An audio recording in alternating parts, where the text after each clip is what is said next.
hidden treasures of the 119th Psalm.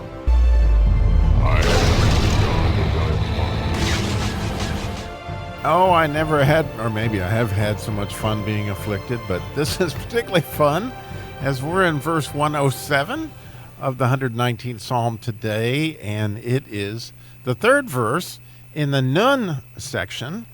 The letter Nun, often thought of as a servant. It certainly is the first letter in the word Nefesh. And so since this would be the third verse, it is going to tell us counsel, right? Because the third anointing of the 7 anointings that Jesus gets in Isaiah 11 is counsel.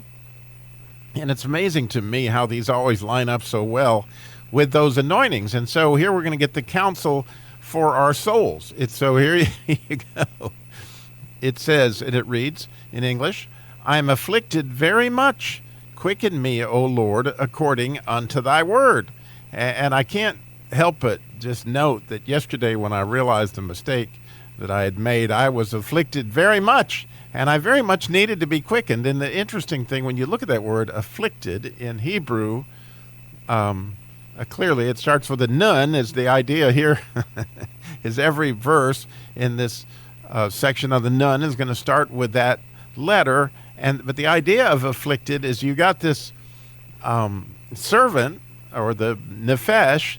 It's when you have your eyes on yourself, essentially, because you got this ayin, and the idea is that if I have my eyes on myself rather than on God and on what his purposes are, then essentially I'm afflicted. And so once I realized they'd made the mistake in the first verse, immediately, it was all, I can't believe I did this, and everything was about me, which made me very much afflicted. So the good news is, here's the counsel. How can we not be afflicted? Well, it says, quicken me, right, is what it says, according unto thy word. And so you might wonder, as I did, where does he get that? Where does it get quickened unto thy word? And I think the more I study this, the more that I think you'll agree with me that the whole 119th Psalm is like one of the fundamental building blocks of it is Deuteronomy 4:1.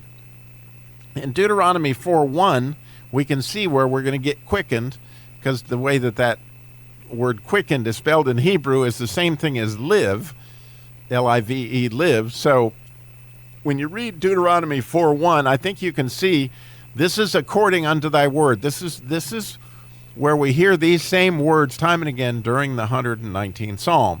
So Deuteronomy 4:1, now therefore hearken, O Israel, unto thy statutes and unto thy judgments, which I teach you. I mean, think how many times throughout the 119th Psalm we hear the psalmist say, teach me your judgments, teach me your statutes, and that here, O Israel, has to do with the sama, the sama that they say. So, I mean, how cool is that? So to finish it up, it says, which I teach you, for to do them ye may live. In other words, to do them ye may be quickened.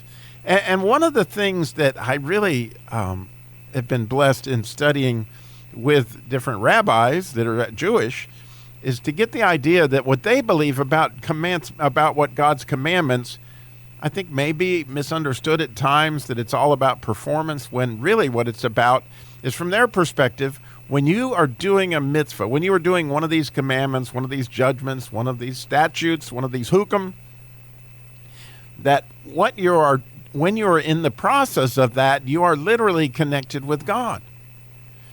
And that's part of the ways that the Jews feel like they connect with God, either through studying his word in the Torah or by doing mitzvahs.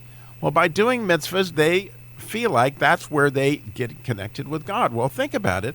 When we are on this adventure together with God, then we're in union with God. And when you look at this word live, or the word quicken, as the psalmist says it, this is a het, which means union with God, right? We've talked about how it's a vav coming down and a zion coming up with a heteroteric across the top, is a union with God.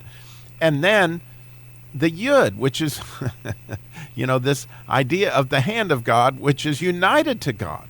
And so when you put those two together with a hey, you have the word quicken or live. So as we're united with God to be his hands, it's very much to be a nun. It's very much to be his servant is how we live. So the idea of being united with God is what happened. Why Adam died when he sinned immediately. It wasn't when his physical body died, but he was separated from God. And as soon as he did that, you see, he was no longer living. He may have been living, but he wasn't living in union with God.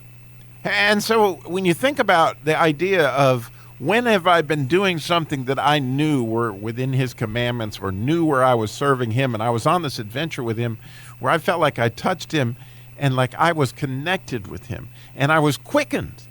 What did that feel like? Well, I thought back, and I've told this story about Johnny Hendricks in previous episodes about my friend that was dying, and I had an opportunity to witness to him, and we went through the book of John, and he was quickened, and his candle got lit, and he came to see that God had given him 4 days in the hospital in a coma, but right on time he was awakened, and he was experiencing the resurrection. And as he did that, he accepted Christ in his heart, and he became a new creation. It was an unbelievable thing to see.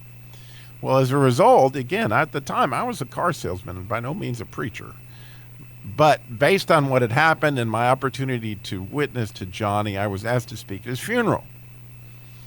And when I did, somebody from one of the churches there in Moxville heard what I said at the funeral, and they asked me very shortly thereafter to come speak some Sunday at their church to give the sermon based on what had happened with Johnny Hendricks, the same story that I related to you in a previous episode about how Johnny was quickened.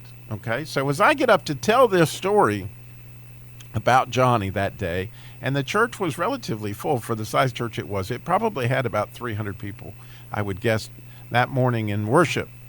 And as I told the story, I had sort of an interesting adventure with God that he asked me to actually do an altar call and ask, because the idea was that we don't know where our friends are and the people that we know, how close they are to God. And part of that story, you may recall, was I asked Johnny's wife, Geraldine, if she knew if Jesus had accepted Christ, and she didn't know that. And my altar call was, how many people here know somebody in your life where you don't know where they stand? And would you come up forward right now and pray with me that God will give us the boldness to ask people, if you die, do you know where you're going, and you know that you'll be in heaven?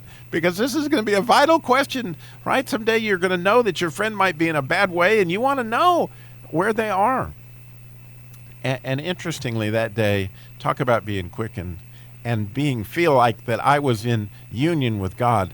Literally the entire church, everybody in that church came forward that Sunday. And if you'd had seen this movement of God, if this hand of God, as all these people responded to him in a desire for their friends and loved ones to know Jesus and to ask them into his heart, I mean, oh my goodness. I mean, it was, if there was ever a mitzvah where I felt connected to God, it was one of those moments that clearly goes down in my memory as this unbelievable opportunity to be quickened. You see, I was afflicted in the Johnny Hendricks story, if you remember. I was afflicted that I did not know where Johnny stood, and I'd never spent the time with him I needed to be. So I went to God with that in prayer, and he quickened me. And he continues to quicken me to this day, right? So what amazing counsel that when we get our eyes on ourselves and we feel afflicted and we feel like, man, I'm so self-conscious and worried and all these different things, God quicken us. And think about Deuteronomy 4, right? He's saying, if you will do these commandments, if you will do these judgments, if you will do these statutes, as we do things, not as for the performance of them, that we check them off the list, but as we do them, we get to, as we're in the process of that, experience God in it as we share Jesus, or experience God in it as we help that person that's been robbed and sitting on the side of the road. However that works in your life, be sensitive to our opportunities to really live for God. Thank you for listening today to the 119th Psalm.